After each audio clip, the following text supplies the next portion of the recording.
السلام علیکم students, chapter number 9 ہے ہمارے پاس ابتدائی حساب۔ ابتدائی حساب جو ہے اس کا مرکزی خیال ہم پہلے دیکھتے ہیں۔ ابن انشا کے مضمون میں ابتدائی حساب میں طنزی انداز میں حساب اور اس کی مختلف شاخوں کو روزمرہ زندگی کے مسائل اور سماجی رویوں سے جوڑ کر پیش کیا گیا۔ مضمون میں بنیادی حساب کے 4 اصول ہیں: جمع، تفریق، ضرب اور تقسیم۔ اس کے ساتھ الجبر اور جیومیٹری پر بھی ضعیفانہ تبصرہ کیا گیا۔ ابن انشا نے اس مضمون میں طنز و مزاح کے ذریعے یہ دکھانے کی کوشش کی ہے کہ حساب اور اس کے اصول ضرب صرف کتابی نظریات ہی نہیں بلکہ عملی زندگی کے رویوں، معاشرتی مسائل اور سماجی رویوں کی عکاسی بھی کرتے ہیں۔ وہ ان اصولوں کو معاشرتی استواروں کے طور پر استعمال کر کے زندگی کے مختلف پہلوؤں کو ہلکے پھلکے اور ظریفانہ انداز میں بیان کرتے ہیں۔ اس کے بعد اس کا خلاصہ ہے: جمع کے اصول کو زندگی میں آسان نہیں سمجھا جاتا۔ مہنگائی کے باعث عام طور پر بندے کے لیے کچھ بھی جمع کرنا مشکل ہو جاتا ہے۔ رشوت، تجارت اور زبانی جمع خرچ کے مختلف طریقوں پر طنز کیا گیا ہے۔ تفریق کو انسانوں اور معاشرے میں دوریاں پیدا کرنے کے لیے استعمال کیا گیا ہے۔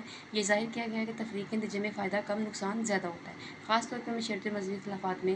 ضرب کے مختلف اقسام: ضرب شدید، ضرب خفیف کو روزمرہ کے تشدد اور تنازعات سے جوڑا گیا، یہاں تک کہ تفریق تغیرات پاکستان کے اصولوں کو جھگڑوں اور ناانصافیوں کے ساتھ تشبیہ دی گئی ہے۔ حقوق اور فرائض کی غیر منصفانہ تقسیم، رشوت اور بدعنوانی کی مثالوں کے ذریعے معاشرتی ناہمواری کو اجاگر کیا گیا ہے۔ الجبرا کو ایک مشکل اور زبردستی لکھائے جانے والے علم کا قرار دیا گیا۔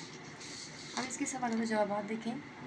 سوال نمبر 1 ہے: مصنف کے مطابق جمع کے قاعدے پر عمل کرنا آسان کیوں نہیں؟ مصنف کے مطابق جمع کے قاعدے پر عمل کرنا آسان اس لیے نہیں ہے جب لوگوں کے پاس وسائل کی کمی ہو، جیسے کہ مہنگائی کے دنوں میں جب سب کچھ خرچ ہو جاتا ہے اور کچھ بچت نہیں ہوتی۔ کویشچن نمبر 2 ہے: تقسیم کرنے کا طریقہ کب آسان ہوتا ہے؟ تقسیم کرنے کا طریقہ صرف آسان ہوتا ہے جب انسان اپنے حقوق محفوظ رکھے اور فرائض آسان ہو جاتے ہیں۔ مصنف کی طالب علم کے زمانے میں الجبرا کا خاص مصرف کیا تھا؟ مصنف کے مطابق ان کی طالب علم کے زمانے میں الجبرا خاص مصرف میں طلبہ کو فیل کرنے کے لیے تھا۔ اس کا کوئی عملی استعمال نہیں تھا سوائے امتحانات کے دوران سے فیل کرنے کے۔ مستطیل کے 4 کے بجائے 5 یا 6 ضلع کر دینے سے مصنف کیا مراد لیتے ہیں؟ مصنف مستطیل کے ضلعوں میں رد و بدل کرنے کو ایک علامتی بات کے طور پر لیتے ہیں، یعنی اگر ہم مستطیل کے ضلعوں کو تبدیل کر سکتے ہیں تو دیگر چیزوں میں تبدیلی بھی ممکن ہے، جیسے سیاسی نظام میں تبدیلی۔ مصنف کے نزدیک خط کی کتنی قسمیں ہوتی ہیں، کون کون سی؟ مصنف کے نزدیک خط کی 6 قسمیں ہیں: خط مستقیم، خط منفی، خط تقدیر، خط بے رنگ، خط شکستہ اور خط استوا۔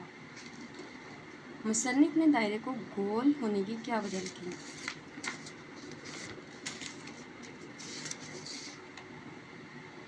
مصنف کے مطابق دائرہ ہمیشہ گول ہوتا ہے کیونکہ پرانے زمانے میں یہ فیصلہ کر لیا گیا تھا کہ دائرہ ہمیشہ گول ہوگا اور یہ روایت آج تک چل رہی ہے۔ اس کے ساتھ ہی کچھ الفاظ زبانی ہیں جیسے جمع اکٹھا کرنا، تقسیم بانٹنا، تعزیرات، سزا کے قوانین، زاویہ قائمہ، 90 درجے کا زاویہ، خط مستقیم، سیدھی لکیر، دائرہ، گول شکل، تفریق کم کرنا، رشوت غیر قانونی فائدہ دینا، الجبرا ریاضی کی شاخ، مستطیل 4 ضلعوں والی شکل، منحنی خمدار مثلث 3 کونوں والی شکل، ضرب بڑھانا، فتوے، شرعی حکم، لا نفی کرنے والا۔